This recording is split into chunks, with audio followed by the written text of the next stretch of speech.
Hello, and welcome to Line Down. I'm Gail Towle with AIM Solder, and today I'm addressing a question from Alexi, who asks, why are there missing components on my PCBs after the reflow process?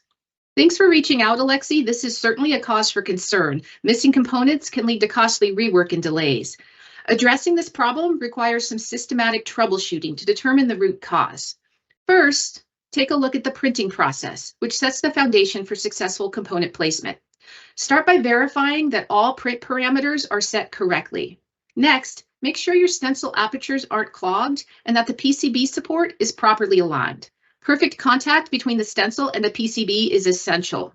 Also, make sure you've got the right paste volume on the printer. You're aiming for a bead diameter of about 1.5 centimeters.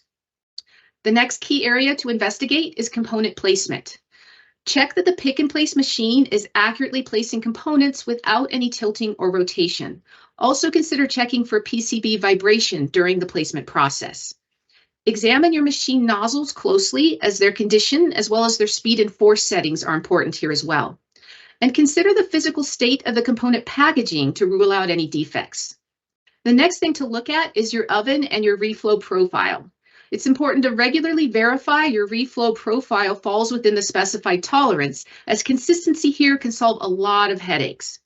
Take a look at your reflow oven, ensure there's no contamination, and also take a look at airflow. If your oven's airflow is too turbulent, you risk displacing components.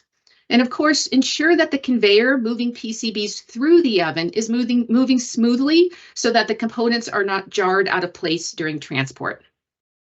Taking this systematic approach to inspecting all relevant processes and equipment can go a long way in tackling the issues of missing components post-reflow.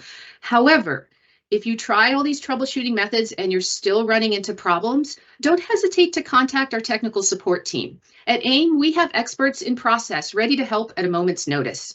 Thanks for joining me today on Line Down. Until next time.